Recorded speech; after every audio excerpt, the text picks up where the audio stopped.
Hey everyone, this is उजाद watching Alchemist Academy. So students, हम आज स्टार्ट करने रहे हैं माइक्रोब्स इन ह्यूमन वेलफेयर। और ये जो चैप्टर है ये एक रिवीजन सीरीज़ की तरह होगा। जो आपके एग्ज़ाम होने वाले हैं क्लास 12 के 26 से अप्रैल से स्टार्ट हैं और आज है अबाउट 19 अप्रैल। तो ये जो वीडियो सीरीज़ है ये सारे चैप्टर्स की 4-5 जो 6 चैप्टर आपके बायो में हैं वो लगातार आ जाएगी, जिससे आपको रिवीजन करने में आसानी हो।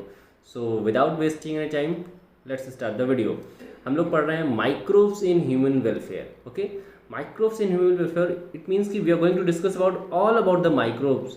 What are the benefits of the microbes, क्या हो सकते हैं बेनिफिट, कैसे हमारे ह्यूमन लाइफ में जो है ये एसेंशियल हैं, ये सारी चीज़ें हम लोग डिस्कस करने हैं। ठीक है, सो चलिए स्टार्ट करते हैं।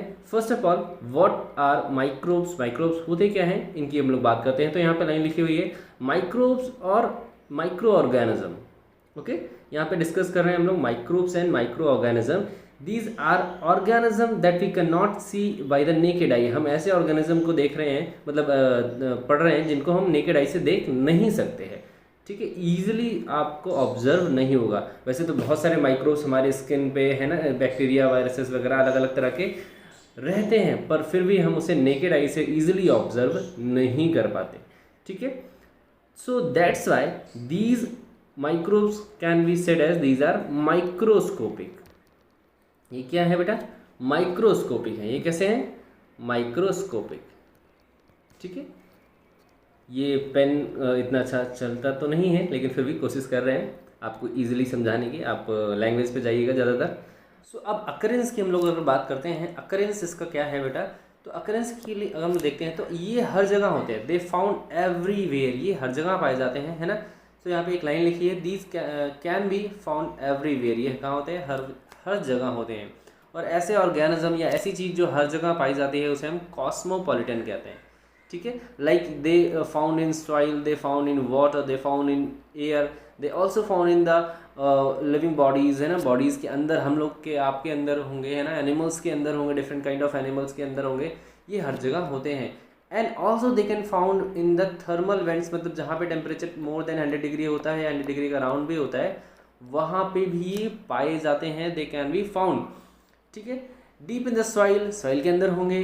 अंडर द स्नो, स्नो के अंदर भी होंगे, जहाँ पे टेम्परेचर माइनस में होगा, वह है ना, वहाँ पे भी आपको ये देखने को आसानी से मिल जाएंगे। ठीक है, एज वेल एज एसिडोफिल्स होंगे, यानी जो आपके एसिडिक इन्वायरमेंट में होते हैं वो भी आपको मिल जाएंगे। थर्मल में आपको थर्मस एक्वाटिकस वगैरह सिचुएशन के ऑर्गेनिज्म मिल जाएंगे, जो बैक्टीरियाज होते हैं उनकी बात हम लोग कर रहे हैं। नाउ डाइवर्सिटी की अगर हम लोग बात करें, डाइवर्सिटी यहाँ पे हम लोग देखेंगे माइक्रोब्स आर वेरियस वैरायटी। जो माइक्रोब्स होंगे वो अलग अलग वैरायटी के हैं यहाँ पे हमारे पास, जैसे कि प्रोटोजोन्स होते हैं, बैक्टीरिया होते हैं, फंगस है, प्लांट वायरसेस हैं। ठीक है, जो प्लांट्स को केवल इन्फेक्ट करते हैं। वायरॉइड से हम लोग 11th क्लास में आपने पढ़ा होगा। ठीक है, वायरस, वायरॉइड एंड प्रियॉन्स। तो ये सारी चीज़ें यहाँ पे आपको देखने को मिल जाती हैं टाइप ऑफ माइक्रोब्स में। ठीक है बेटा, सो अभी हम लोग आगे बढ़ते हैं। डाइवर्सिटी की हम लोगों ने बात कर ली है। Now the second point is the microbes in house hold product. हम लोग, बहुत लोग आप समझ रहे हो, सोच रहे होंगे कि बहुत तेज़ी से चल रहा है। नहीं, ये तेज़ी से नहीं चल रहा है। एक्चुअल में बेटा क्या है कि हम लोग रिवीजन कर रहे हैं ना, तो बहुत ज़्यादा टाइम या बहुत ज़्यादा डिटेल नहीं देंगे यहाँ पे, बस आपको रिवाइज करा रहे हैं चीज़ों को। ठीक है, so second point is the microbes in house hold product. हम लोग क्या देख रहे हैं? We are discussing about the microbes in house hold product. ठीक है, सबसे पहले माइक्रोब्स की अगर हम लोग बात करें या किसी हाउस होल्ड प्रोडक्ट की बात करें, तो first one is the curd. Curd बहुत ही बेसिक सा, सिंपल, आपको हर जगह मिल जाने वाला, हर घरों में मिल जाने वाला जो कर्ड है वो आपको सब्सटेंस मिल जाएगा। ठीक है, and we all know that the curd is form from the milk. ये कहाँ से बनता है? मिल्क से बनता है। It is the converted form of the milk, एक में हम कह सकते हैं। ठीक है, so for the conversion of milk into curd, या हमें एक जो बैक्टीरिया, एक माइक्रोब की रिक्वायरमेंट होती है, that is known as lactobacillus.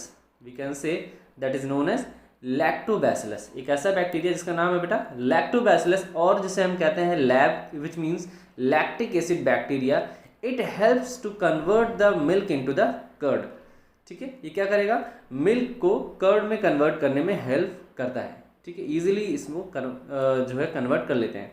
आपने घरों में देखा होगा, यूजुअली क्या होता है कि जो जैसे आज आपको कर्ड बनाना है, या किसी मम्मी या दादी लोग को कर्ड क्या करती हैं? कर्ड बनाती हैं। दूध निकाला उन्होंने और उसका कर्ड बनाना है, तो उनके पास थोड़ा सा पहले से ही कल वाले दही का थोड़ा सा पोर्शन होता है, कल वाले कर्ड का पहले से ही पोर्शन होता है, पार्ट निकाल के रख लेते हैं और वो जो पोर्शन है वो इसमें लाके ऐड कर देते हैं, है ना। वो स्मॉल अमाउंट ऑफ कर्ड जो है इसमें लाके क्या किया, ऐड कर दिया। तो ये बेटा जो ऐड किया है, इस कर्ड में जो स्मॉल अमाउंट कर्ड था, इसमें मिलियंस ऑफ बैक्टीरिया पहले से ही थे, लैब जो थे वो पहले से ही थे, क्योंकि पहले से बने होंगे, है ना। और ये एज अ स्टार्टर काम करता है, क्या करता है, स्टार्टर की तरह काम करता है, इजीली स्टार्ट कर देता है रिएक्शन को, मतलब जो फर्मेंटेशन है वो स्टार्ट हो जाता है, कर्ड का फॉर्मेशन स्टार्ट हो जाता है, जो लैक्टिक एसिड है वो बनना स्टार्ट हो जाता है, ठीक है। तो यहाँ पे आप देखेंगे इसी की बात हम लोग कर रहे हैं। यहाँ पे एक इंपॉर्टेंट पॉइंट है, दैट इज कि curd is formed by the adding of the milk. कैसे फॉर्म होता है बेटा, adding of the small amount of the curd to milk, है ना, जिसे हम कहते हैं inoculum, which is we can see that is inoculum, और स्टार्टर के नाम से यहाँ पे हमें समझ सकते हैं, ठीक है। The very next point is the lactobacillus is responsible for the conversion of milk into the curd, ये हमने पहले देख लिया। नाउ ये करते कैसे हैं, they release an acid which is known as lactic acid and they partially digest the milk. ये क्या करते हैं, पार्शियली डाइजेस्ट कर देते हैं मिल्क को, ये कंप्लीटली डाइजेस्ट नहीं करते। आपने देखा होगा ऑर्गेनिक कंपाउंड जो होते हैं, अगर if the organic compound are getting digested और getting oxidise completely, so there is a release of CO2, वहाँ पे रिलीज ऑफ CO2 होगा, कंप्लीट जो ऑर्गेनिक अमाउंट होगा वो सब कुछ CO2 के फॉर्म में रिलीज हो जाएगा। But in case of milk ऐसा नहीं होता, यहाँ पे पार्शियली डाइजेशन होता है, ठीक है, कंप्लीट डाइजेशन नहीं होता, केसिन प्रोटीन का यहाँ पे कंप्लीट डाइजेशन नहीं होता बच्चा, ठीक है। तो आपको आइडिया लग रहा होगा यहाँ पे हम किसकी बात कर रहे हैं। नेक्स्ट बेनिफिट्स की अगर हम लोग बात करें तो यहाँ पे बहुत ही इंपॉर्टेंट है, यहाँ पे बेनिफिट्स की अगर हम लोग बात कर रहे हैं, it increases the vitamin B12 amount in the nutrient quality of the milk. जो मिल्क है उसमें, यानी जो कर्ड फॉर्म हो रहा है उसमें अब विटामिन B12 की जो क्वांटिटी है वो आराम और इंक्रीज कर जाएगी, जिससे क्या होगा, जो न्यूट्रिशनल क्वालिटी है कर्ड की या मिल्क की वो और अच्छी हो जाती है। And as well as because the product is formed is acid, जो प्रोडक्ट है वो क्या बन रहा है, एसिड बन रहा है। सो यहाँ पे एसिड बनने की वजह से ये हमें बहुत सारे माइक्रोब्स को किल करने में हेल्प करता है, डिजीज कॉजिंग माइक्रोब्स को हमारे स्टमक वगैरह में ये आसानी से किल कर देता है जब आप कर्ड को खाते हो। इसलिए कहते हैं कर्ड काफ़ी बेनिफिशियल होता है। आपने देखा होगा बहुत सारे इलाकों में, इंडियन रीजन में, जैसे साउथ वगैरह में, है ना, कर्ड के कई सारे प्रोडक्ट बनते हैं, आपके घरों में आसपास कर्ड के कई सारे प्रोडक्ट बनते हैं। नेक्स्ट पॉइंट की बात करें बेटा, second house hold product is the dough. Dough मतलब आटा, आटे की बात हम लोग कर रहे हैं। It is fermented by bacteria. ये भी कैसे फर्मेंट किया जाता है बेटा, ये भी बैक्टीरिया के थ्रू ही फर्मेंट किया जाता है। इट मीन्स कि माइक्रोव के थ्रू ही फर्मेंट किया जाता है। और डो से हम बहुत सारी चीज़ें बना सकते हैं, लाइक हम लोग क्या बना सकते हैं, जो ब्रेड है वो बना सकते हैं इजीली। हम लोग क्या कर सकते हैं, ब्रेड को बना सकते हैं। एंड अगर हम लोग बात करें इसमें क्या यूज़ होता है, कौन सा, तो हम देखते हैं सैक्रोमाइसिस सर्वेसी, जिसे हम बेकर्स ईस्ट भी कहते हैं। अभी इसको हम इसलिए क्या कहेंगे, बेकर्स ईस्ट भी कह सकते हैं, ठीक है। तो यहाँ पे सैक्रोमाइसिस सर्वेसी का यूज़ होगा, जिसे हम बेकर्स ईस्ट भी कहेंगे। आपको यहाँ पे डायग्राम दिख रहा होगा, ठीक है, ये देखिए, मतलब लिखा हुआ यहाँ पे आपको दिख रहा होगा बेकर्स ईस्ट, ठीक है बेटा। सो क्यों, क्योंकि हम ब्रेड बना रहे हैं इससे, है ना। हम ब्रेड डिफरेंट काइंड ऑफ, आपने देखा होगा पाव रोटी बोलते हैं ना, ब्रेड बोलते हैं, अब वड़ा पाव खाते हो, है ना, या पाव भाजी खाते हो, जो पाव यूज़ होती है ना, जो ब्रेड यूज़ होती है, वो हम इन्हीं की हेल्प से बनाते हैं। फॉर्म कैसे करते हैं, इन्हीं की हेल्प से, यानी सैक्रोमाइसिस सर्वेसी की हेल्प से ही बना पाते हैं। तो इसीलिए दैट्स वाई हम यहाँ पे कह रहे हैं कि ये इसे बेकर्स ईस्ट बोल रहे हैं। और अभी हमने बताया था आपको कि जब फर्मेंटेशन हो रहा है या ऑक्सीडेशन हो रहा है किसी भी ऑर्गेनिक कंपाउंड का, सो वहाँ पर रिलीज ऑफ CO2 होगी। तो आपको यहाँ पर release of CO2 during the fermentation होगा। जैसे आपने देखा होगा ब्रेड जब आप खरीद के लाए होंगे तो ऐसे करके छोटे छोटे होल्स होते हैं, जैसे सीव में होते हैं ना, उसमें ऐसे ऐसे होल होते हैं। तो जस्ट लाइक दैट यहाँ पे ब्रेड में भी होल्स होते हैं, and these holes are formed by the release of the CO2। जो CO2 रिलीज होती है तो वहाँ से जो होल्स हैं वो फॉर्म हो जाते हैं। इज दैट क्लियर बच्चा। चलिए नेक्स्ट पॉइंट की बात करते हैं, दैट इज़ द जो कर्ड है, सॉरी जो डो है, it is use to make food like idli, dosa, bread and etcetera. ये जो चीज़ें हैं अलग अलग चीज़ों को बनाने में यूज़ होती हैं, जैसे हम लोगों ने बात की। Now next one is the very important thing, that is toddy. Toddy एक तरह का ट्रेडिशनल ड्रिंक है बेटा, जो आपके पाम प्लांट से लिया जाता है। It is also fermented product. ये बैक्टीरिया के थ्रू फर्मेंट करके एक प्रोडक्ट बनाया जाता है। जिसको हम लोग ड्रॉप बाय ड्रॉप, आपने देखा होगा ऐसे करके कि एक बड़ा सा पाम प्लांट होता है, इसमें लोग चढ़ के जाते हैं। यहाँ पे ऐसे पाम प्लांट है, बहुत अच्छी ड्राइंग तो नहीं है मेरी, लेकिन फिर भी I am trying my best.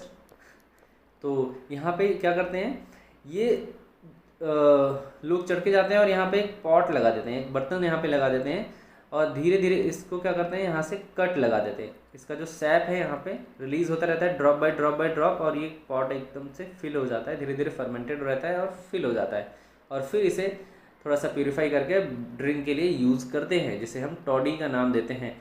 अब आपने सुना होगा शायद यहाँ पे भी, तो ताड़ी जैसा कुछ ऐसा कुछ नाम है यहाँ पे बोलते हैं हम लोग, नॉर्मली है ना, ताड़ी के नाम से जानते हैं। ठीक है, next one is the it is made by the fermentation of shape from the palm tree, है ना, बाय द बैक्टीरिया। तो अभी हम लोगों ने बात की है। Next and very important thing is कि यहाँ पे चीज़ की अगर हम लोग बात करते हैं, चीज़ आपने सभी ने खाई होगी, है ना, यूजुअली ये एडिबल चीज़ है और सबने ही खाई होगी। सो चीज़ की अगर हम लोग बात करें, cheese is formed by the partial degradation of milk. यहाँ पे भी हम लोगों ने देखा था कि पार्शियल डाइजेशन हो रहा था, यहाँ पे भी क्या है, जब से हम लोगों ने कर्ड देखा था तो वहाँ पे पार्शियल डिग्रेडेशन हो रहा था, पार्शियल डाइजेशन हो रहा था। इन द सेम वे यहाँ पे भी आपको पार्शियल डिग्रेडेशन ऑफ मिल्क हो रहा है बाय डिफरेंट माइक्रो ऑर्गेनिज्म। हम अलग अलग माइक्रो ऑर्गेनिज्म से इसका डिग्रेडेशन करवाते हैं। क्यों? क्योंकि हमें अलग अलग फ्लेवर के जो प्रोडक्ट्स हैं वो ऑब्टेन करने होते हैं। जैसे फॉर एग्जांपल अगर हम लोग देखें यहाँ पे, तो यहाँ पे आपको नज़र आएगा कि जो चीज़ है, एक स्विस चीज़ के नाम से चीज़ आता है जिसको बनाया जाता है बेटा प्रोपियोनिबैक्टीरियम सेरेमनी के थ्रू, है ना। इसकी कैरेक्टरिस्टिक फीचर क्या है कि इसमें बहुत बड़े बड़े होल्स होते हैं, लार्ज होल्स होते हैं। क्यों? क्योंकि ये जब फर्मेंटेशन करता है तो लार्ज अमाउंट ऑफ CO2 को रिलीज़ करता है, ठीक है, जिससे जो चीज़ है उसमें बहुत बड़े बड़े होल नज़र आते हैं। अगर आपने टॉम एंड जेरी देखी होगी, टॉम एंड जेरी तो सभी देखे होंगे, है ना। टॉम एंड जेरी जो कार्टून आता है तो उसमें आपको देखा होगा कि जो चीज़ ऐसे रखा होता है ना, जिसको जेरी खाता है, तो उसमें काफ़ी बड़े बड़े से होल्स नज़र आते हैं ना, और वो खाता रहता है। तो उस तरह के होल्स आपको नज़र आने लगेंगे, ठीक है। फॉरगॉट कि आपको टॉम एंड जेरी ज़रूर याद होगा, ठीक है। नेक्स्ट अगर हम बात करें रैक्यूफोर्ट चीज़ है बेटा, वो फॉर्म होता है कैसे, पेंसिलियम रैक्यूफोर्टी एक माइक्रोब्स है ना, एक फंगस है कह सकते हो आप, जो बनाता है, जिसके थ्रू हम इसे बना सकते हैं। इसमें एक स्पेशल काइंड ऑफ फ्लेवर जो है वो हमें ऑब्टेन हो जाता है, ठीक है बच्चा। चलो नेक्स्ट पॉइंट की अगर हम लोग बात करें, माइक्रोब्स इन इंडस्ट्रियल पर्पस। हम लोग बहुत ज़्यादा टाइम टेक नहीं कर रहे हैं, है ना, मैं बार बार रिपीट कर रहा हूँ कि हम लोग बहुत ज़्यादा टाइम टेक नहीं करते हैं। क्यों? क्योंकि ये रिवीजन सीरीज़ है, तो आसानी से आपको जल्दी से जल्दी कवर करना होगा, और बहुत बड़ा वीडियो हो गया तो आपको पसंद भी नहीं आने वाला है फिर, है ना, कि आपको बोर हो जाओगे, तो बोर नहीं होने देना है। चलिए नेक्स्ट स्टार्ट करते हैं। Microbes in industrial purposes products में कैसे माइक्रोब्स यूज़ होते हैं। सबसे पहला है large scale production of various compound in the industry done by the very large vessel called fermenter. कहने का मतलब यहाँ पे ये है सिंपल सा कि जो लार्ज स्केल पे प्रोडक्शन होगा, जैसे अभी हमें दही बनाना था, कर्ड बनाना था, तो हमें एक छोटा सा कंटेनर चाहिए था, हम लोग अपने पॉट में घर में बना लेते हैं। लेकिन if you are going to produce in a large quantity, हमें 100 गैलन में चाहिए, 1000 गैलन में चाहिए, है ना, तो हम क्या करेंगे, एक लार्ज वेसल्स की ज़रूरत पड़ेगी ना हमें। तो that large vessels are known as fermenters, जिसमें हमें इसे फर्मेंट कराना होगा, उसे हम क्या कहेंगे, फर्मेंटर्स कहेंगे। अभी इनके डायग्राम भी हम लोग देखेंगे। सो ये होते हैं फर्मेंटर्स, या मैं साइड में आपको डायग्राम यहाँ पे दे दूंगा, आप इजीली इसको देख सकते हैं और समझ सकते हैं, ठीक है बच्चा। चलो अब बात कर रहे हैं हम लोग सेकेंड पॉइंट की इसमें, दैट इज जो हमारा फर्स्ट फर्मेंटेड प्रोडक्ट है, that is beverages, drinking beverages जो होते हैं हमारे अल्कोहलिक बेवरेजेस, उनकी हम लोग बात कर रहे हैं। So beverages are formed by the fermenting of malted cereals and fruit juice with Saccharomyces cerevisiae. अभी हम लोगों ने जस्ट अबव थोड़ी देर पहले पढ़ा था सैक्रोमाइसिस सर्वेसी को, जिसे हम बेकर्स ईस्ट बोलते हैं। क्यों? क्योंकि वहाँ पे बेकरी में जो लोग होते हैं, नहीं जो बेकर होते हैं, वो उसका यूज़ करते हैं for the making of the bread बनाने के लिए। Now in the industrial purpose it is also used for the alcoholic product. ये एल्कोहलिक प्रोडक्ट बनाने में यूज़ होता है, बेवरेजेस जो बनाने में यूज़ होता है, and that's why it is also known as brewer's yeast. इसे भी हम क्या कहते हैं, ब्रीवर्स ईस्ट भी कहते हैं, बिकॉज इसकी मदद से हम अलग अलग तरह के बेवरेजेस को बना सकते हैं, एल्कोहलिक कंटेंट के बेवरेजेस को बना सकते हैं। सो आई होप कि आपको समझ में आया होगा। Next is the formation of different type of alcoholic drinks depends on the raw material. Obvious सी बात है कि अगर आप ऐसा लग रहा है कि अगर आप क्या करेंगे कि ग्रेप्स का यूज़ करेंगे तो उसमें जो अल्कोहलिक कंटेंट है वो कुछ और आपको ऑब्टेन होगा। आप ब्लैक ग्रेप्स का यूज़ करेंगे तो उसमें अल्कोहलिक कंटेंट कुछ और ऑब्टेन होगा। आप किसी और सीरियल का यूज़ करेंगे, है ना, तो उसमें आपको कुछ और तरह का जो अल्कोहलिक कंटेंट है वो नज़र आएगा। ठीक है, तो डिपेंड्स अपॉन कि आपका रॉ मटेरियल कैसा है, उसके अकॉर्डिंग आपका रिजल्टेंट प्रोडक्ट ऑब्टेन होगा, जो अल्कोहल है वो ऑब्टेन होने वाला है। वाइन एंड बियर्स की बात करते हैं, are produce without distillation. Distillation is the purification process. ये बेटा एक तरह का प्यूरिफिकेशन प्रोसेस है जिसमें हम लोग क्या करते हैं, जो वेपराइजिंग कैपेबिलिटी होती है उसके बेसिस पे हम लिक्विड्स को प्यूरिफाई करते हैं। अल्कोहलिक और वाटर कंटेंट इसमें प्यूरिफाई करते हैं। मतलब अगर हम बात करें बियर और वाइन्स की, तो ये प्यूरिफाई नहीं किए जाते हैं। इसका मतलब इसमें लार्ज क्वांटिटी ऑफ वाटर होगा and less quantity of alcohol इसमें देखने को मिलेगा। ठीक है, in case of beer and wine के केस में। While in case of whisky, brandy and rum के केसेस में यहाँ पे ये डिस्टिलेटेड होते हैं, यानी इसमें डिस्टिलेशन का प्रोसेस होता है। किसी किसी में डबल डिस्टिलेशन होता है, किसी किसी में ट्रिपल डिस्टिलेशन होता है। इससे क्या फ़ायदा होता है कि प्यूरिफाई कर रहे हो आप इसमें, मतलब वाटर का कंटेंट इसमें बहुत लेस हो जाता है और अल्कोहलिक कंटेंट जो है वो थोड़ा सा इंक्रीज हो जाता है। ठीक है बच्चा, चलो नेक्स्ट हम लोग बात करें antibiotics. How we are going to produce antibiotic in commercial level. At commercial level पे हम कैसे यूज़ करेंगे इसकी हम लोग बात कर रहे हैं। यूजिंग द माइक्रोब्स, हम लोग माइक्रोब्स को यूज़ करके किस तरह से हम कॉमर्शियल लेवल पे इसका प्रोडक्शन करने वाले हैं। सो एंटीबायोटिक्स आर केमिकल सब्सटेंसेस। पहले होती क्या है इनके बारे में देखते हैं हम लोग। Antibiotics are chemical substances produced by some micro organism. कैसे प्रोड्यूस होती हैं? ऑब्वियस सी बात है, माइक्रो ऑर्गेनिज्म की बात करें तो माइक्रो ऑर्गेनिज्म ही प्रोड्यूस करेंगे, है ना। और फैन ऑफ है तो इस वजह से काफ़ी गर्मी लग रही है, सो थोड़ा सा एडजस्ट करिएगा। हम लोग बात करें एंटीबायोटिक्स की, जैसे कि आपने पेंसिलियम वाला एक केस पढ़ा होगा, है ना, सुना होगा कि पेंसिलियम नोटेटम क्या करता है, पेंसिलिन को सिक्रीट करता है। और अलेक्जेंडर फ्लेमिंग एक बार बाई चांस इसकी डिस्कवरी कर दी थी इन्होंने, क्योंकि वो किसी और माइक्रोब से वर्क कर रहे थे और वहाँ पे ग्रोथ हो गई थी पेंसिलियम नोटेटम की। और उसने क्या किया था, उसने सिक्रीट करना स्टार्ट कर दिया पेंसिलिन को, और पेंसिलिन ने उस अदर माइक्रोब को किल कर दिया। तो जिससे हमें पता चल गया कि पेंसिलिन एक ऐसा ऑर्गेनिज्म है जो सिक्रीट करता है कुछ ऐसे केमिकल्स जो अदर को किल कर सकते हैं। तो इसलिए हमें नाम दे दिया उसे एंटीबायोटिक्स, है ना, जो बायोटिक्स के खिलाफ हो, मतलब लिविंग बीइंग को किल कर सके, ना, लिविंग ऑर्गेनिज्म को, माइक्रोब्स को किल कर सके, उसकी बात हम लोग कर रहे हैं। ठीक है बच्चा, सो यहाँ पे इसी की बात हो रही है। देखिए लिखा हुआ है antibiotics are chemical substance that produced by some microorganism which can kill or retard the growth of the other disease causing microbes। हम लोग disease causing microbes के खिलाफ ही यूज़ करते हैं बेसिकली। लाइक पेंसिलिन की हम लोग बात करें तो डिस्कवर्ड बाय अलेक्जेंडर फ्लेमिंग, अभी हमने आपको बताया ही, was the first antibiotic to be discovered. ये कैसा था, फर्स्ट एंटीबायोटिक था जो डिस्कवर किया गया था। डिस्कवरी ऑफ पेंसिलिन अभी हमने आपको बताई कि जो अलेक्जेंडर फ्लेमिंग सर थे वो स्ट्रेप्टोकोकस बैक्टीरिया पे वर्क कर रहे थे। ठीक है, फिर बाद में उन्होंने थोड़ी देर बाद ऑब्जर्व किया that there is a growth of a kind of other bacteria, है ना। ये मतलब ये एक अदर जो एरिया था वहाँ पे किसी और माइक्रो ऑर्गेनिज्म की ग्रोथ हो गई, बैक्टीरिया की नहीं, किसी और माइक्रो ऑर्गेनिज्म की ग्रोथ हो गई। And finally he found that कि वहाँ पे एक पेंसिलिन नोटेटम नाम के जो ऑर्गेनिज्म है उसकी ग्रोथ हो गई, है ना। और उसकी वजह से वो जब सिक्रीट कर रहा था पेंसिलिन, तो यहाँ पे स्ट्रेप्टोकोकस की ग्रोथ नहीं हो पा रही थी, उस एरिया में स्ट्रेप्टोकोकस की ग्रोथ नहीं हो पा रही थी। तो फाइनली वहाँ से एंटीबायोटिक की खोज की गई। ठीक है बेटा, नेक्स्ट पॉइंट की हम लोग बात करें, फंक्शन ऑफ पेंसिलिन जो है वो एज एंटीबायोटिक स्टेबलाइज किया गया था अर्नेस्ट चेन के थ्रू एंड हार्वर्ड फ्लोरी के थ्रू। उन्होंने बताया कि ये एंटीबायोटिक की तरह हम इसे यूज़ कर सकते हैं और एज एंटीबायोटिक फंक्शन इसका डिस्क्राइब किया। कौन कौन थे बेटा? Ernest Chain and Harvard Florey ने किया था। It was used to treat American soldier wounded in the World War II। मतलब World War II के दौरान जो अमेरिकन सोल्डर जख्मी हो रहे थे उनको ट्रीट करने के लिए ये यूज़ किया गया। Got it. नेक्स्ट पॉइंट की हम लोग बात करें, Fleming, Chain and Florey were awarded Nobel prize. और इसके लिए क्या हुआ बेटा? फ्लेमिंग जो है, चेन है, अर्नेस्ट चेन और फ्लोरी, जो तीनों लोगों ने इनको नोबेल प्राइज़ दिया गया इन 1945 फॉर देयर डिस्कवरी।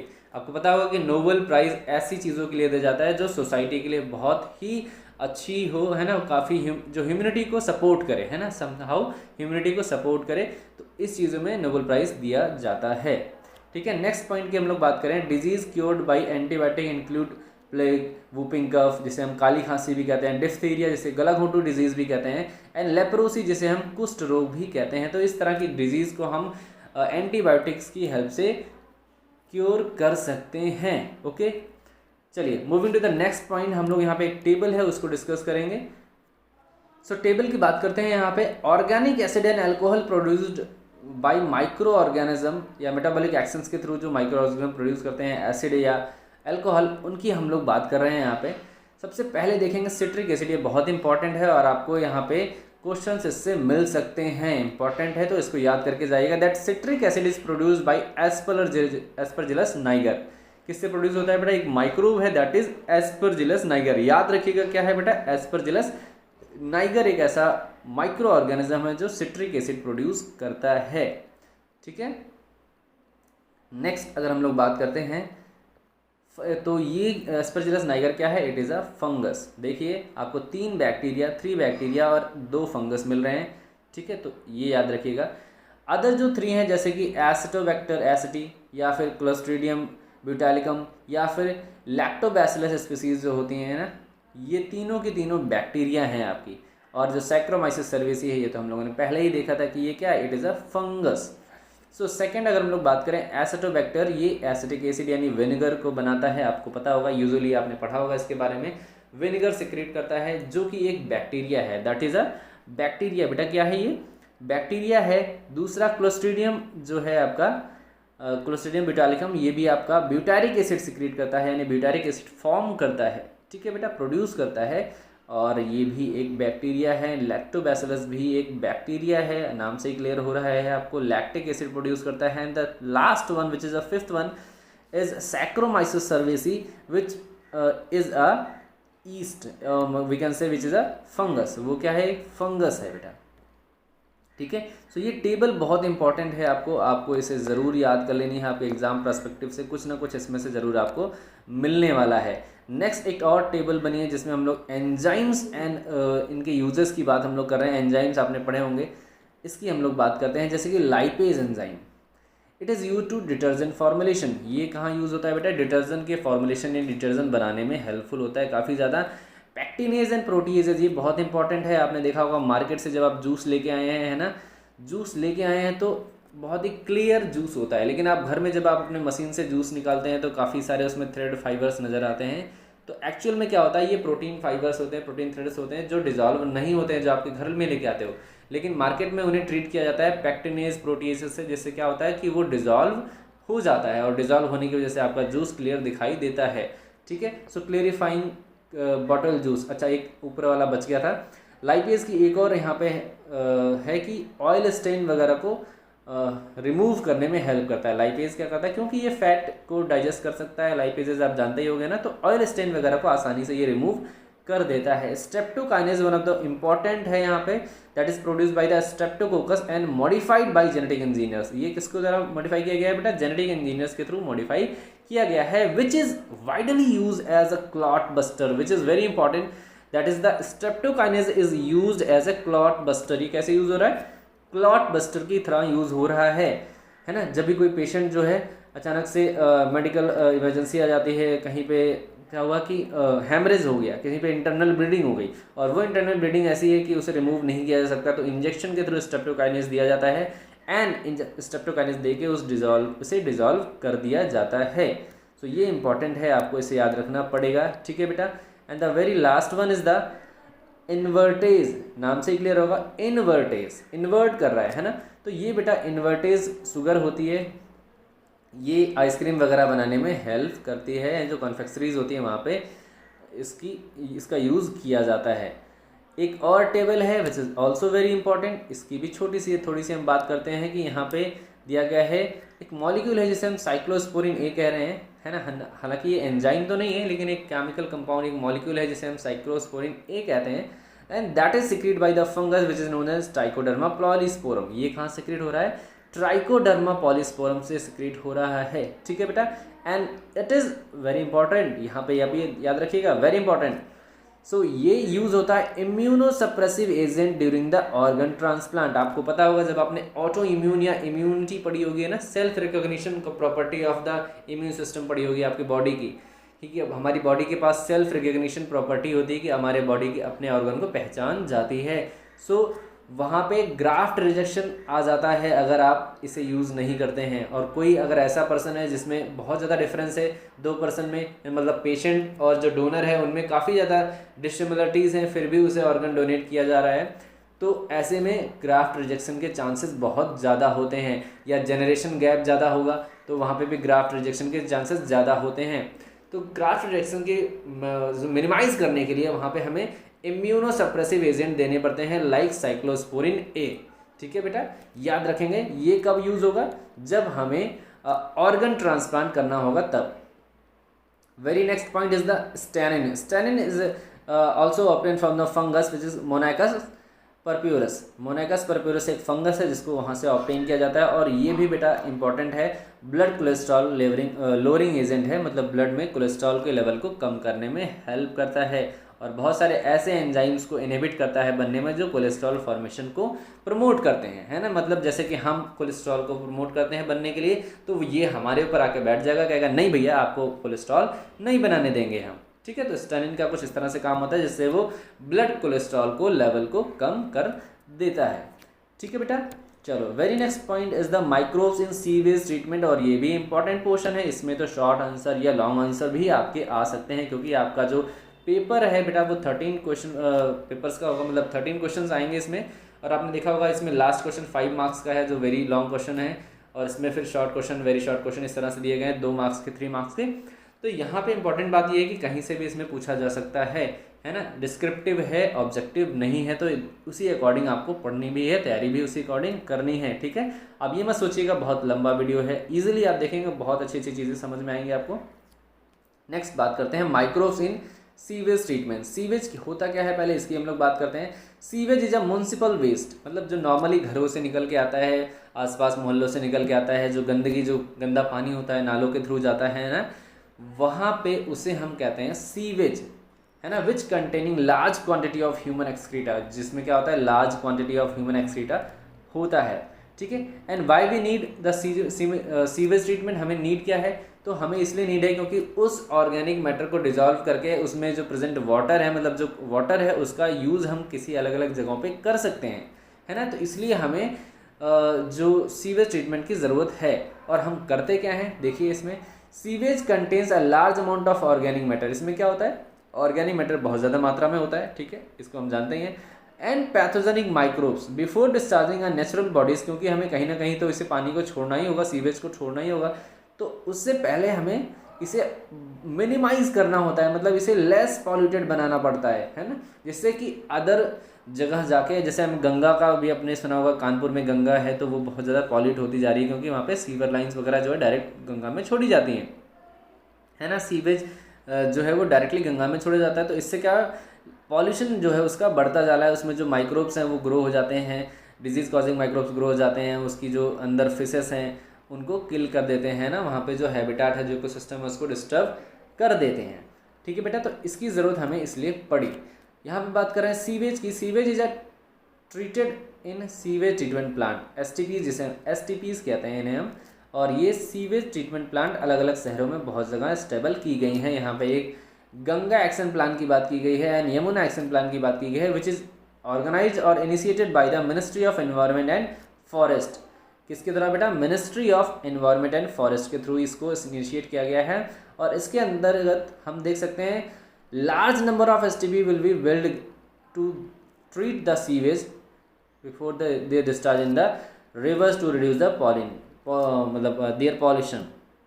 सिंपल कहने का मतलब ये है कि इसका मोटो क्या था कि जो सीवेज है, सीवेज को लेस पॉल्यूटेड बनाना है ना, बिफोर द डिस्चार्ज से पहले इसे लेस पॉल्यूटेड बनाना है, ये मेन मोटो है यहाँ पे, ठीक है। लास्ट पॉइंट की बात हम लोग करते हैं। Sewage treatment is carried out in 2 stages, 2 stages में होता है। आपको पता ही होगा कि प्राइमरी स्टेज और सेकेंडरी स्टेज में इसका ट्रीटमेंट होता है ना बेटा। प्राइमरी स्टेज की हम लोग बात करेंगे, या प्राइमरी ट्रीटमेंट जिसे हम फिजिकल ट्रीटमेंट कहते हैं। इसमें हम फिजिकली नॉर्मल जो चीज़ें, बड़ी बड़ी चीज़ें होती हैं, बड़े बड़े इसमें प्लास्टिक बैग्स, पॉलीथीन बैग्स, जो भी नॉर्मली सीविंग के इफेक्ट से हम इसे निकाल सकते हैं, उनको हम लोग करते हैं। यहाँ पे फ्लोटिंग डेब्रीज वगैरह भी आ जाती हैं, इसकी बात हम लोग कर रहे हैं। लिखा हुआ it is a physical removal of large and small particles from sewage, मतलब ऐसे पार्टिकल को जिनको हम इजीली पिक करके या फिर सीविंग के मेथड से निकाल सकते हैं, ठीक है, छान के निकाल सकते हैं, उनकी हम लोग बात कर रहे हैं। First, floating debris are removed by sequential filtration, मतलब जो सीक्वेंशियल फिल्ट्रेशन है, एक के बाद एक के बाद एक के बाद एक फिल्टर करके उसको हम निकाल लेते हैं by passing through the wire mesh screens, है ना। इसमें क्या होता है, वायर मेश स्क्रीन जो होती हैं उनके थ्रू, यानी जो नॉर्मली सीविंग इफेक्ट के थ्रू हम उसे ईजिली फिल्टर कर लेते हैं। ठीक है बेटा, क्या करते हैं, फिल्टर कर लेते हैं। चलिए नेक्स्ट पॉइंट की हम लोग बात करते हैं। देन हम क्या करते हैं, द ग्रिट यानी सॉइल और स्मॉल पेबल्स जो होते हैं, ग्रिट का मतलब सॉइल, जो स्मॉल पेबल्स होते हैं छोटे छोटे, उनको रिमूव कर दिया जाता है सेडिमेंटेशन के थ्रू, है ना, सेटलिंग टैंक्स में। मतलब हमारे पास पहले तो हमने जो ऊपर बह रहे थे, ऊपर जो फ्लोट कर रहे थे, उनको छान लिया, है ना, सीविंग इफेक्ट से, और फिर बाद में हमने क्या किया, सेडिमेंटेशन टैंक में ऐसे मॉलिक्यूल्स को निकाल लिया जो सेडिमेंट हो गए थे, जो बेसमेंट पे बैठ गए थे, उनको हमने सबको हटा दिया। ठीक है, the sedimented is called primary slug. जो सेडिमेंटेड है उसे हम क्या कह रहे हैं बेटा, प्राइमरी स्लग कह रहे हैं। एंड जो इफ्लुएंट है, मतलब जो फ्लोट कर रहा है, उसे हम बोल रहे हैं इफ्लुएंट। जो फ्लोटिंग है उसे हम बोल रहे हैं इफ्लुएंट। ठीक है, इसको याद रखेंगे। प्राइमरी स्लग किसे कह रहे हैं, जो सेडिमेंटेड है, जो सेडिमेंट है उसे हम कह रहे हैं प्राइमरी स्लग। एंड वाइल जो सुपरनेटेंट है, यानी जो फ्लोट कर रहा है, उसे हम इफ्लुएंट कह रहे हैं। Now effluent is taken in the secondary treatment plant, यानी अब जो इफ्लुएंट है वो आपको सेकेंडरी ट्रीटमेंट प्लांट में ले लिया जाता है ना, वापस से दूसरे कंटेनर में डाल दिया जाता है। अब यहाँ पे क्या होगा, क्या होने वाला है, देखते हैं। Secondary treatment, the primary effluent is pass into a large aeration tank. नाम से ही क्लियर हो रहा होगा, एरिएशन टैंक, इसमें मतलब कि एयर की अच्छी खासी सप्लाई होगी, जिसमें एयर जब सप्लाई होगी तो आपको पता होगा कि एयर जब ऑर्गेनिक मैटर कंटेनिंग आप किसी भी वाटर में सप्लाई करोगे तो धीरे धीरे उसमें माइक्रोब्स की ग्रोथ हो जाएगी, हैवी माइक्रोब्स ग्रोथ हो जाएंगे, है ना। उन्हीं की बात हम लोग यहाँ पे करने वाले हैं। That is primary effluent is pass into large aeration tank with constant mechanical agitation, मतलब कि कुछ ऐसे करके टैंक आपका होगा, है ना, यहाँ पे, और ये आपके फैंस लगे होंगे ऐसे करके, और इसमें आपको एयर दी जाएगी, एयर यहाँ से डाली जाएगी सपोज, और ये फैंस इनको रोटेट करा जाएगा कंटिन्यूसली, ताकि ये पूरा एयर जो है सारे पूरे वाटर में फिल्ड हो जाए। ठीक है, मैंने इसका डेडिकेटेड वीडियो बनाया है, आप इसको देख सकते हैं जाके। ठीक है, फिर हम लोग बात करते हैं useful aerobic microbes grow rapidly form flocs, मतलब थक्के के फॉर्म में, ऐसे टुकड़े टुकड़े फॉर्म में कई सारे जो माइक्रोब्स हैं वो ग्रो कर जाते हैं, जिन्हें हम फ्लॉक्स कह रहे हैं। Flocs are masses of bacteria associated with fungus जो होती है उनके साथ वो ग्रो कर जाते हैं आसानी से। ठीक है, जो मेस लाइक स्ट्रक्चर नज़र आने लगता है। अब यहाँ पे एक और इम्पॉर्टेंट चीज़ आई, जहाँ जहाँ पे बहुत ज़्यादा इंपॉर्टेंट चीज़ें हैं उनको हम लोग बार बार बता रहे हैं, मतलब मैं उनको डिस्कस कर रहा हूँ। देखिए यहाँ पे बीओडी की बात की गई है, बायोकेमिकल ऑक्सीजन डिमांड। ठीक है, इसकी हम लोग बात कर रहे हैं। अब देखिए, the growing microbes consume organic matter. जो ग्रोइंग माइक्रोब्स हैं वो ऑर्गेनिक मैटर को क्या कर रहे हैं, कंज्यूम कर ले रहे हैं। दस reduce the biochemical oxygen demand. तो जब ऑर्गेनिक मैटर धीरे धीरे कंज्यूम हो जाएगा। अच्छा, ऑर्गेनिक मैटर को कंज्यूम करने के लिए हमें क्या चाहिए, ऑक्सीजन चाहिए। मतलब किसी भी ऑर्गेनिक मैटर को ऑक्सीडाइज करने के लिए हमें क्या चाहिए, ऑक्सीजन चाहिए। माइक्रोब्स को क्या चाहिए, ऑक्सीजन चाहिए। तो जब धीरे धीरे ऑर्गेनिक मैटर ही खत्म हो गया तो ऑक्सीजन की ज़रूरत होगी, नहीं होगी ना, मतलब डिमांड जो है ऑक्सीजन की वो क्या हो जाएगी, कम हो जाएगी। तो यहाँ पे उसी की बात हम लोग कर रहे हैं कि that it reduces the biochemical oxygen demand. मतलब जो ऑर्गेनिक मैटर को कंज्यूम हो रहा था, यानी ऑर्गेनिक मैटर का ऑक्सीडेशन हो रहा था, उसके लिए ऑक्सीजन चाहिए थी, अब उसकी ज़रूरत नहीं पड़ रही है, अब वो कम हो गई है। इससे हमें ये पता चलेगा कि ऑर्गेनिक मैटर भी क्या हो गया है, कम हो गया है। ठीक है, दोनों ही एक दूसरे के इनवर्सली डायरेक्टली प्रोपोर्शनल है। ठीक है, when BOD is of sewage has reduced. देखो यहाँ पे हम क्या कर रहे हैं, जब बीओडी होगी जो रिड्यूस हो जाएगी, the effluent is passed into settling tank. वापस से हम इसे कहाँ भेज देंगे, सेटलिंग टैंक में भेज देंगे। ठीक है, नेक्स्ट अगर हम लोग बात करें, here the bacterial flocs settled and sediment call activated sludge. अब यहाँ पे क्या होगा, जो बैक्टीरियल फ्लोट्स हैं, फ्लॉक्स हैं, वो नीचे की तरफ बैठ जाएंगे, जिन्हें हम कहेंगे सेडिमेंटेड स्लग। उन्हें क्या कहेंगे बेटा, सेडिमेंटेड स्लग्स कह सकते हैं। ठीक है, नेक्स्ट पॉइंट की हम लोग अगर बात करें तो यहाँ पे है a small part of the sludge is used in as an inoculum. अभी हम लोगों ने मिल्क के उसमें रिस्पेक्ट में पढ़ा था, जब कर्ड फॉर्मेशन कर रहे थे, इनोकुलम यानी स्टार्टर के फॉर्म में, है ना। मतलब जब वापस से हमें एरिशन टैंक में किसी सीवेज को, एक अमाउंट ऑफ सीवेज को ट्रीट करना होगा, है ना, तो हम वहाँ पे भी क्या करेंगे, इसका एक स्मॉल पार्ट एरिशन टैंक में डाल देंगे and the remain part is passed into the large tank which is known as anaerobic sludge digester. अब यहाँ पे एनएरोबिक स्लग डाइजेस्टर में हम इसे डाल देंगे। यहाँ पे क्या होगा बेटा कि हेट्रोट्रॉपिक माइक्रोब्स जो है ग्रो कर जाएंगे एनएरोबिकली एंड ये क्या करेंगे, जो भी ऑर्गेनिक यानी सॉरी जो भी एरोबिक बैक्टीरिया या माइक्रोब्स जो ग्रो कर रहे थे, जो फंगस थी, जो बैक्टीरियाज थे, उनको ये एनएरोबिक बैक्टीरियाज किल कर देंगे, उन्हें डाइजेस्ट कर देंगे, ख़त्म कर देंगे। तो जिससे जो होगा कि जो पॉल्यूशन था वो और कम हो जाएगा, है ना। इसी की बात हम लोग कर रहे हैं यहाँ पे। In the digesters the heterotrophic microbes anaerobically digest bacteria fungus in slug producing the mixture of gases as methane, hydrogen sulfide and CO2 which forms biogas। ये भी इंपॉर्टेंट है लाइन, इसको याद रखिएगा। बायोगैस के कंपोनेंट में ये सारी चीज़ें आती हैं, जैसे कि हाइड्रोजन सल्फाइड हो गया, मीथेन हो गया, या फिर आपका CO2। ठीक है, मेनली आपको मीथेन याद रखना है तो आपको आसानी से याद रहेगा। ठीक है बेटा। सो जब माइक्रोब्स, इस पॉइंट को समझना कैसे है कि जब भी एनारोबिक टैंक में, एनारोबिक स्लग डाइजेस्टर में स्लग सीवेज को ट्रांसफर किया जाएगा तो वहाँ पे एनारोबिक बैक्टीरिया ग्रो करेंगे।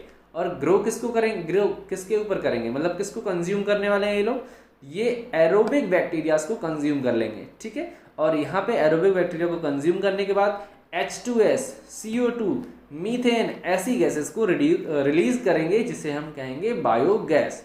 ठीक है, नाउ अब हमारा जो सीवेज है वो कंप्लीटली ट्रीट हो चुका है। अब हम इसे इफ्लुएंट को कहाँ भेज सकते हैं, रिवर्स और स्ट्रीम्स में उसे वापस भेज सकते हैं। अब ये ट्रीट हो चुका है।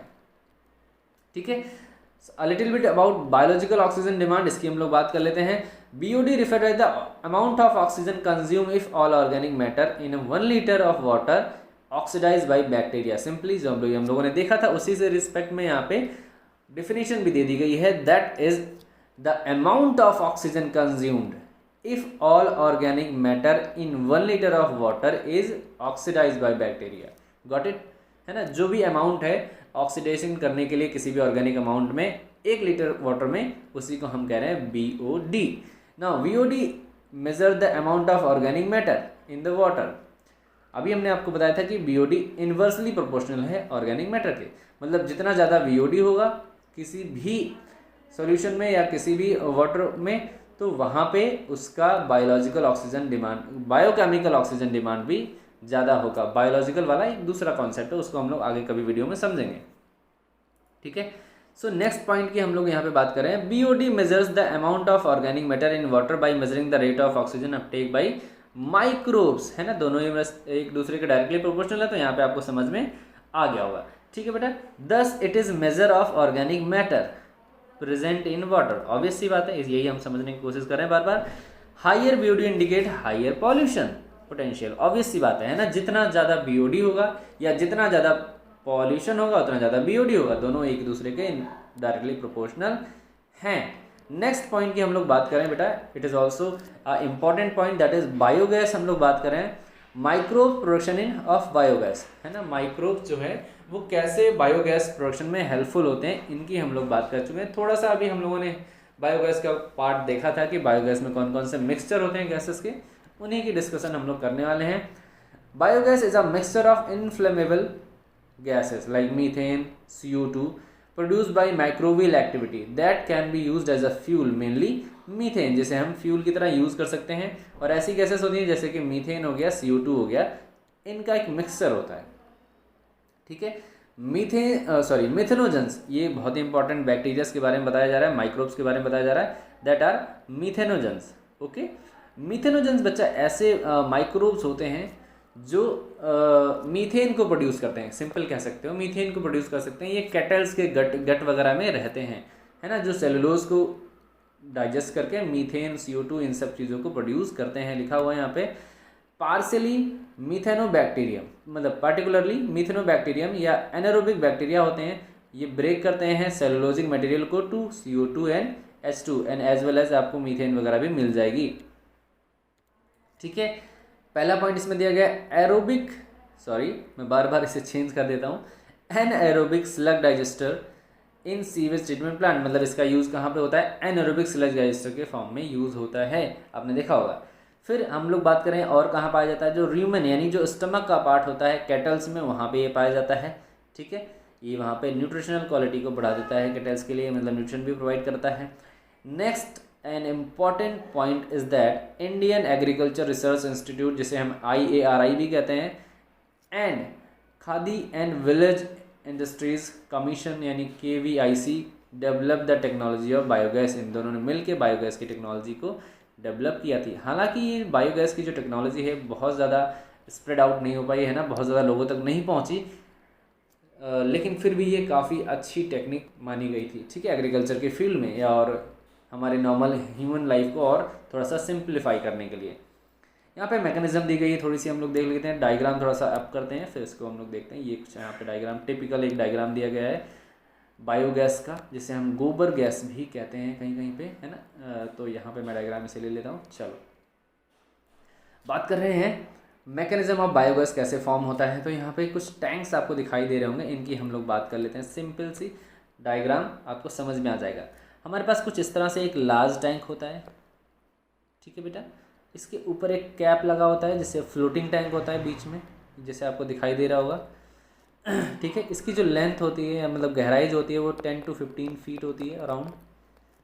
ठीक है, वो डीप होता है, गहरा होता है।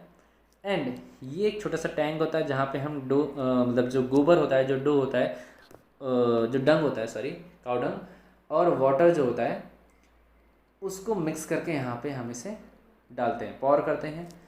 यहाँ पे हमारा स्लग ऑब्टेन होता है, मतलब जो अनडाइजेस्टेड अनट्रीटेड जो मटेरियल बच जाता है वो यहाँ पे ऑब्टेन हो जाता है।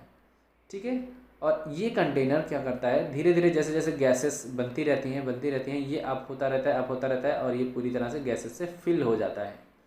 ठीक है, गैसेस के मिक्सचर में हम लोग देख सकते हैं क्या क्या गैसेस हो सकती हैं, जैसे कि मीथेन हो सकती है, कार्बन डाइऑक्साइड हो सकती है, H2S हो सकता है और अमोनिया वगैरह भी हो सकती हैं।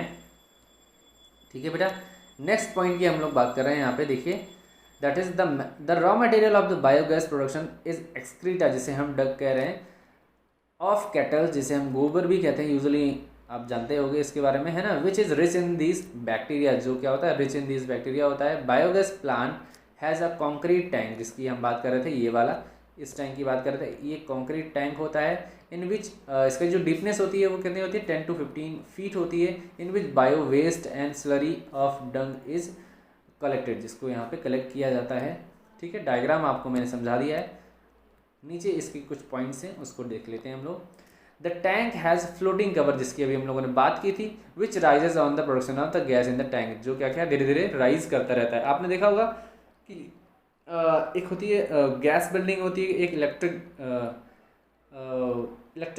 बेल्डिंग होती है ना। बेल्डिंग मतलब कि जहाँ पे आपने लोहे की चीज़ों को टूट गया है तो उसको जोड़ने के लिए जाते हैं, जुड़वाने के लिए जाते हैं ना, कोई मेटेलिक चीज़ हो जोड़ने के लिए जाते हैं आप। तो वहाँ पे क्या करते हैं, दो तरह की बेल्डिंग मशीनें होती हैं। एक तो इलेक्ट्रिक वाली जो बेल्डिंग मशीन होती है, और एक होती है आपकी जो गैसियस वाली। तो गैस वाले में भी आपको ऐसा ही कुछ टैंक मिल जाएगा जिसमें आप अगर आप गैस का फॉर्मेशन होगा तो धीरे धीरे धीरे धीरे धीरे धीरे धीरे उसका लेवल अप हो जाएगा, मतलब वो थोड़ी सी अप हो जाएगी। मैं यहाँ पे डायग्राम आपको दे दूंगा, देख लीजिएगा, कुछ इस तरह से आपको नज़र आने लगेगा। ठीक है, नेक्स्ट पॉइंट की हम लोग बात करें बेटा, methanobacteria. Methanobacteria in a dung act on the bio waste to produce biogas, है ना। ये किस पे वर्क करते हैं, डंग पे वर्क करते हैं और बायोगैस प्रोड्यूस करते हैं। Next point, the gas produced is supplied to nearby houses and by outlet, है ना, मतलब कि छोटा सा आउटलेट वहाँ पे बना दिया जाता है जहाँ से गैस को निकाल के अलग अलग घरों में पहुँचाया जाता है। ठीक है, नेक्स्ट पॉइंट इज दैट कि through another outlet the spent slurry is removed to be as a fertiliser, to be used as fertiliser. मतलब जो स्लरी जो भी हम लोग देख रहे थे ऊपर यहाँ पे जो स्लग ऑब्टेन हो रहा था, ये वाला स्लग, ये वाला पोर्शन यहाँ पे, इसको रिमूव कर लिया जाता है और फिर रिमूव करके इसका यूज़ एज अ फर्टिलाइज़र किया जाता है। ठीक है, फिर हम लोग बात करें biogas is used as a fuel for cooking and lightning. ये फ्यूल और लाइटनिंग के लिए, मतलब कुकिंग और लाइटनिंग के लिए यूज़ होता है एज अ फ्यूल। ठीक है बेटा। Next is the microbes as a bio control agent. ये भी बहुत इंपॉर्टेंट पोर्शन है हमारा, microbes in as a bio control agent. So इसको हम अभी 2 सेकेंड मतलब 2 मिनट बाद कंटिन्यू करते हैं। थोड़ा सा बहुत गला सूख गया है, बहुत गर्मी सी हो रही है, तो थोड़ा सा पानी पी के आते हैं, है ना, फिर शुरू करते हैं इसको। सो या नेक्स्ट पॉइंट की अगर हम लोग बात करते हैं microbes in bio control agent. As a bio control agent हम कैसे इसको यूज़ कर सकते हैं, इसकी हम लोग बात कर रहे हैं। बायो कंट्रोल क्या होता है, इसके पहली बात हम लोग कर लेते हैं। Bio control is defined as controlling of plant disease and pest using the biological method. मतलब हम प्लांट डिजीज़ को कंट्रोल कर रहे हैं, प्लांट में डिजीज़ ना हो कोई, और जो पेस्ट हैं प्लांट्स में वो ज़्यादा ना लगे, है ना, प्लांट्स हमारे अफेक्ट ना हो पेस्ट की वजह से, डिस्ट्रॉय ना हो पेस्ट की वजह से, उसे हम कह रहे हैं बायो कंट्रोल। ठीक है। अर्लियर मेथड्स की अगर हम लोग बात करें, पहले हम लोग क्या करते थे कि इंसेक्टिसाइड का यूज़ करते थे, पेस्टिसाइड का यूज़ करते थे बहुत ज़्यादा बायो कंट्रोल मेथड के लिए। मतलब हम लोग केमिकल्स पे डिपेंड थे बायो कंट्रोल मेथड के लिए, मतलब जो अपने प्लांट है उसको बचाने के लिए। ठीक है। इससे डिसएडवांटेज क्या क्या हो सकते हैं, क्योंकि हम केमिकल्स का यूज़ कर रहे हैं, तो केमिकल्स आर टॉक्सिक, हमें पता है कि टॉक्सिक होते हैं, हार्मफुल होते हैं to human beings and also animals. यहाँ पे एक वर्ड आपको याद होगा, बायोमैग्निफिकेशन। बायोमैग्निफिकेशन भी होता है, मतलब कुछ ऐसे केमिकल्स भी होते हैं, है ना, जो डाइजेस्ट नहीं होते, जिनका कोई यूज़ नहीं होता बॉडी में, वो डिपॉजिट हो जाते हैं from lower animals to higher animal, भी ये स्प्रेड आउट हो जाते हैं सभी में। ठीक है। सो नेक्स्ट पॉइंट की हम लोग बात कर रहे हैं, chemicals pollute the environment and plants. Obvious सी बात है, जो केमिकल्स है वो पॉल्यूशन को कॉज करते हैं, पॉल्यूशन करते हैं।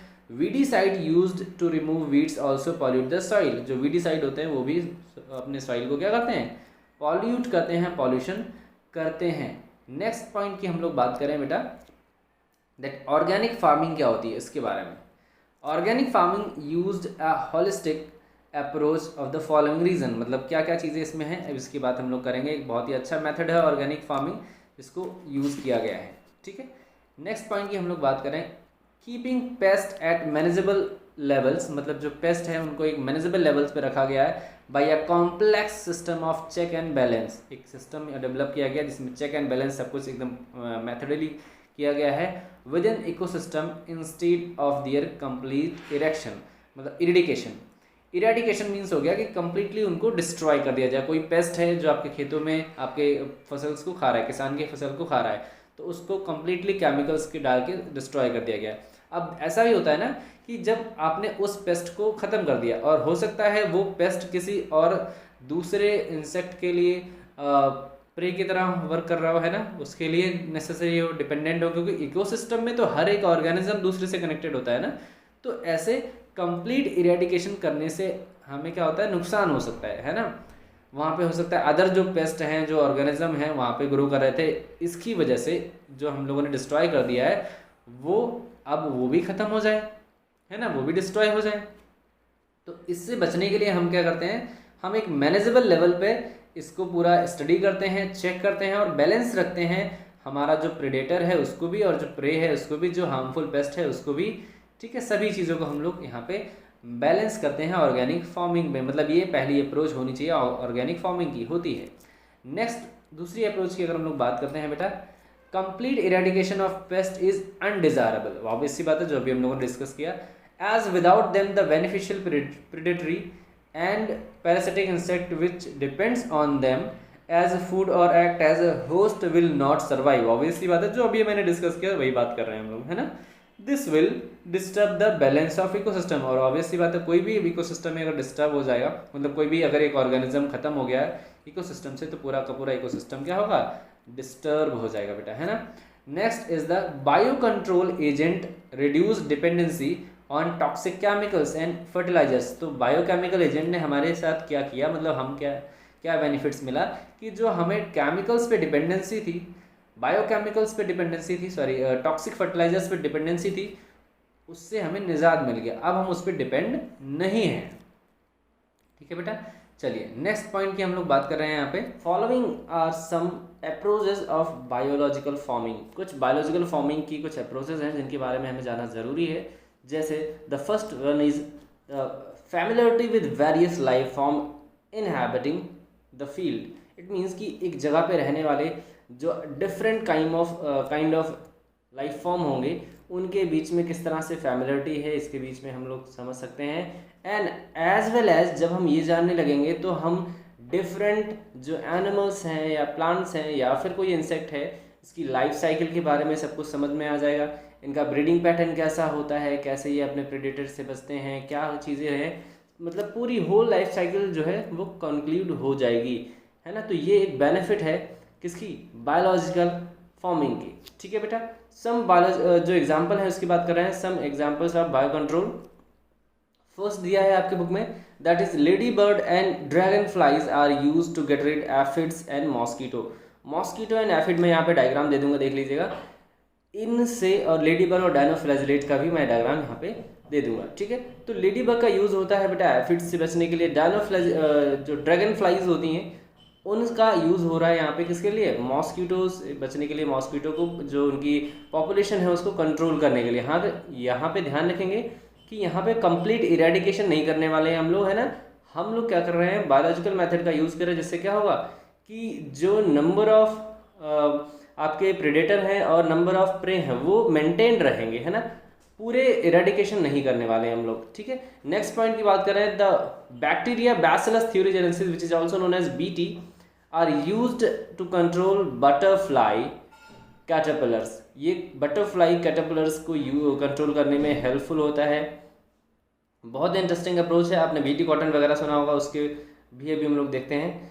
यहाँ पे लिखा है dried spore of BT are mixed with water, है ना। क्या कर रहे हैं हम, ड्राइड स्पोर ऑफ बीटी जो है उसको मिक्स कर दे रहे हैं वाटर के थ्रू एंड स्प्रे कर रहे हैं on the plant such as brassicas and fruit trees. इसमें हम लोग क्या करते हैं, स्प्रे करते हैं। जो इंसेक्ट होते हैं, लार्वा होते हैं, क्या करते हैं, वो इसको ईट करते हैं और आफ्टर ईटिंग एक तरह का टॉक्सिन रिलीज होता है इनके गट में और ये इनकी डेथ हो जाती है। ठीक है, Bt thuringiensis toxin genes have been introduced in plants to provide resistant to pest. Obvious सी बात है, आपने बीटी कॉटन का नाम अभी मैंने बताया था। तो होता क्या है कि बीटी जो है उसके जीन्स यानी क्राई जीन्स जिसे हम कहते हैं, आपने पढ़ा हुआ क्राइजीन ACBC है ना, ऐसे करके क्राई जीन्स। इन क्राई जीन्स को क्या किया, इंट्रोड्यूस कर दिया जाता है प्लांट्स के DNA में, है ना, प्लांट्स में इंट्रोड्यूस कर दिया जाता है और फिर बाद में वो टॉक्सिन्स प्रोड्यूस करने लगते हैं। हालांकि ये टॉक्सिन्स प्लांट के खुद के लिए हार्मफुल नहीं होते, लेकिन जैसे ही इंसेक्ट इन्हें ऐड करता है, खाता है, ईट करता है, क्या होता है कि ये जो टॉक्सिन्स हैं ये अल्कलाइन मीडियम में पहुंचते ही एक्टिव हो जाते हैं और एनिमल जो है या जो इंसेक्ट है उसके गट में पोरीफरेशन कर देते हैं, पोर फॉर्म हो जाता है। ठीक है, और फिर धीरे धीरे इंसेक्ट की डेथ हो जाती है। एक और इम्पॉर्टेंट है, दैट इज ट्राइकोडर्मा स्पीसीज जो है वो फ्री लिविंग फंगस होते हैं, are present in the root ecosystem and where they act against the several plant pathogen.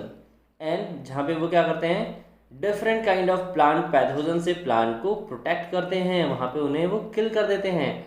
ठीक है, बैकुलोवायरसेस एक अलग तरह की वायरस की स्पीसीज है जिसकी हम बात करेंगे। इंसेक्ट पे अटैक करते हैं एंड आर्थ्रोपोड्स पे अटैक करते हैं। ये किस पे अटैक करते हैं बच्चा, इंसेक्ट पे अटैक करते हैं, आर्थ्रोपोड्स पे अटैक करते हैं। Most of these bio control agent belong from the genus nucleopolyhedrovirus से बिलोंग करते हैं। दीज आर स्पीसीज स्पेसिफिक होते हैं, मतलब कि ये स्पीसीज स्पेसिफिक का मतलब क्या है, ये पार्टिकुलर स्पीसीज को ही टारगेट करते हैं, है ना। ऐसा नहीं कि सबको ये मतलब इन्फेक्ट करने वाले हैं, पार्टिकुलर स्पीसीज को क्या करेंगे, ये टारगेट करने वाले हैं। नैरो स्पेक्ट्रम इंसेक्टिसाइड की तरह यूज किए जाते हैं। ठीक है बेटा, they do not harm plant. Obvious सी बात है, जब ये किसको अफेक्ट कर रहे हैं, इंसेक्ट और आर्थ्रोपोड को, तो ये प्लांट को हार्म नहीं करेंगे। Mammals, birds, fishes and non targeted insect को हार्मफुल नहीं होते हैं ये। Baculovirus are helpful in the integrated pest management IPM program in which beneficial insects are conserved and there is no negative impact on plant, mammals, birds, fishes on non-target insect. It means कि हम ऐसे किसी particular species को target कर सकते हैं इनका use करके जो हमारे इकोसिस्टम में हार्मफुल है, बाकी सारी चीज़ों को डिस्टर्ब कर रहा है, और हमें इससे क्या होगा कि जब हम वैक्यूलोवायरस का यूज़ करेंगे तो टारगेटेड ऑर्गेनिज्म में ही जो है उसकी पॉपुलेशन जो है वो डिक्रीज कर जाएगी धीरे धीरे, और बाकी सारी जगह पे कहीं भी इफेक्ट नहीं आने वाला है। ठीक है, तो इसीलिए हम बैक्यूलोवायरसेस का इंटीग्रेटेड पेस्ट मैनेजमेंट प्रोग्राम में यूज़ करते हैं। ठीक है बेटा, इसको याद रखेंगे, ये काफ़ी इंपॉर्टेंट है। नेक्स्ट है microbes as bio fertiliser. Bio fertiliser नाम से क्लियर हो रहा होगा, है ना, जो फर्टिलिटी को इम्प्रूव करे, तो इसकी हम लोग बात कर रहे हैं। Bio fertiliser are microorganism. ये क्या होते हैं बेटा? माइक्रो ऑर्गेनिज्म होते हैं विच एनरिच द न्यूट्रिएंट। क्या करते हैं?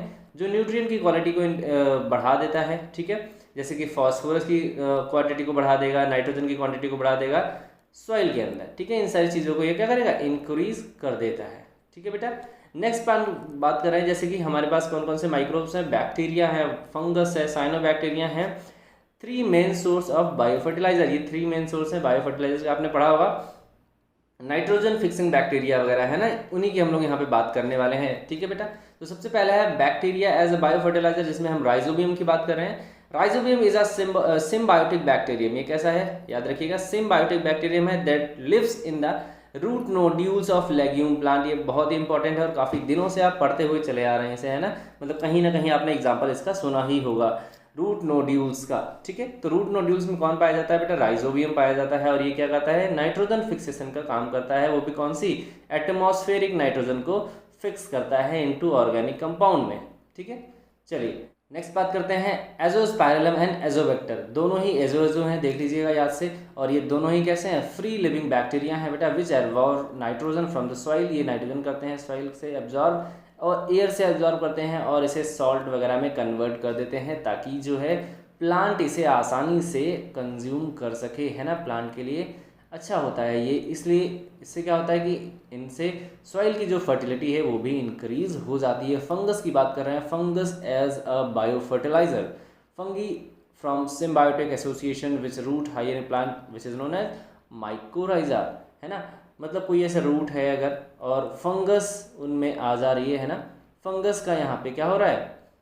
ग्रोथ हो जा रही है, तो इस तरह के एसोसिएशन को हम बोल रहे हैं माइकोराइजा, जैसे कि ग्लोमस के प्लांट में देखा जाता है। ठीक है बेटा, नेक्स्ट है the fungal hyphae absorb phosphorus from the soil passes into the plant. और ऑब्वियसली बात है, क्या ये एब्जॉर्ब करने वाले हैं? फॉस्फोरस को एब्जॉर्ब करेंगे और प्लांट में इसे भेजेंगे ताकि उसका यूज़ कहीं पे हो सके। माइकोराइजा की बात करेंगे तो ये कुछ प्लांट्स में बेनिफिट हो सकते हैं इसके, जैसे कि resistant to root borne pathogens. Obviously बात है, जब माइकोराइजा यहाँ पे ग्रो करने वाला है तो अपने आसपास कोई भी अदर जो पैथोजेंस हैं उन्हें ग्रो नहीं करने देगा, जो प्लांट को हार्मफुल हो सकते हैं। ठीक है, नेक्स्ट है tolerance to salinity and drought. ये सैलिनिटी या ड्रॉट से टॉलरेंस को इम्प्रूव कर देता है। ठीक है बेटा, नेक्स्ट है overall increase in the plant growth and development में ये क्या करता है? हेल्पफुल होता है। ठीक है, नेक्स्ट पॉइंट की बात कर रहे हैं साइनोबैक्टीरियाज। साइनोबैक्टीरियाज क्या कर सकते हैं? इन्हें भी as a bio fertiliser use किया जा सकता है, जैसे कि यहाँ पे नॉस्टॉक, एनाबिना एंड ऑसिलोटोरिया, ये सब चीज़ें हैं, ये सारे हैं जो क्या करते हैं? एटमॉस्फेरिक नाइट्रोजन को ऑर्गेनिक मैटर में कन्वर्ट कर देते हैं, जिससे सॉइल की जो फर्टिलिटी है वो इंक्रीज हो जाती है। क्या हो जाती है? सॉइल की फर्टिलिटी जो बेटा इंक्रीज हो जाती है। ठीक है, एंड इसमें जो प्रोसेस यूज़ कर रहे हैं ये फोटोसिंथेसिस की हेल्प से ही सॉइल की जो एनरिचमेंट है ऑर्गेनिक मैटर की वो भी ये इम्प्रूव कर देते हैं। नेक्स्ट पॉइंट है ब्लू ग्रीन एल्गी, जो इंक्रीज करते हैं सॉइल की fertility by adding the organic matter soil, जैसे हम लोगों ने यहाँ पे बात अभी की थी। साइनोबैक्टीरिया की अगर एक और पॉइंट की बात करें तो ये इंपॉर्टेंट बायो फर्टिलाइजर होते हैं इन पैडी फील्ड्स, मतलब राइस और चावल जो होता है, मतलब धान, राइस के फील्ड में क्या करते हैं? इसका बहुत ही इंपॉर्टेंट रोल है बेटा, जो इंक्रीज करता है फर्टिलिटी ऑफ द सॉइल। ठीक है, एडवांटेज ऑफ बायो फर्टिलाइजर की बात करते हैं, लास्ट पॉइंट है बेटा। ठीक है, बायो फर्टिलाइजर की एडवांटेज की बात करते हैं, increases the fertility of soil. Obviously बात है, ये फर्टिलिटी इंक्रीज कर रहा है। Reduce dependency on chemical fertiliser. Obvious सी बात है, हमने इससे पहले भी पढ़ा था कि बायो फर्टिलाइजर के बेनिफिट्स क्या क्या हैं, सिग्निफिकेंस क्या है। तो ये तो बहुत बड़ा सिग्निफिकेंस है कि हम लोग क्या कर रहे हैं कि केमिकल्स से, यानी केमिकल फर्टिलाइजर जो होते हैं उनसे डिपेंडेंसी जो थी हम लोगों की, यानी फार्मर्स की जो डिपेंडेंसी थी वो अब क्या हो रही है? बहुत कम हो जा रही है। बहुत एक्सपेंसिव पहले आते थे, अब ऐसा नहीं हो रहा है। ठीक है ना, सो दिस इज इट। आज का ये वीडियो, ये चैप्टर कंप्लीट हो गया है ना, हम लोगों ने पूरा चैप्टर कवर कर लिया है। रिवीजन सीरीज थी तो ये 1 आवर या 1 आवर 15 मिनट ऐसे समथिंग का होगा। एंड काफ़ी इंपॉर्टेंट है ये चैप्टर। आई होप कि आपको समझ में आया होगा। अगर आपको कुछ समझ में नहीं आया तो कमेंट करिए। नेक्स्ट वीडियो मैं जल्द ही इसमें अपलोड करने वाला हूँ, मतलब डे बाई डे आपको आ जाएगा। एग्जाम से पहले सारे चैप्टर आ जाएंगे। तो best of luck for your exam and keep smiling and keep learning.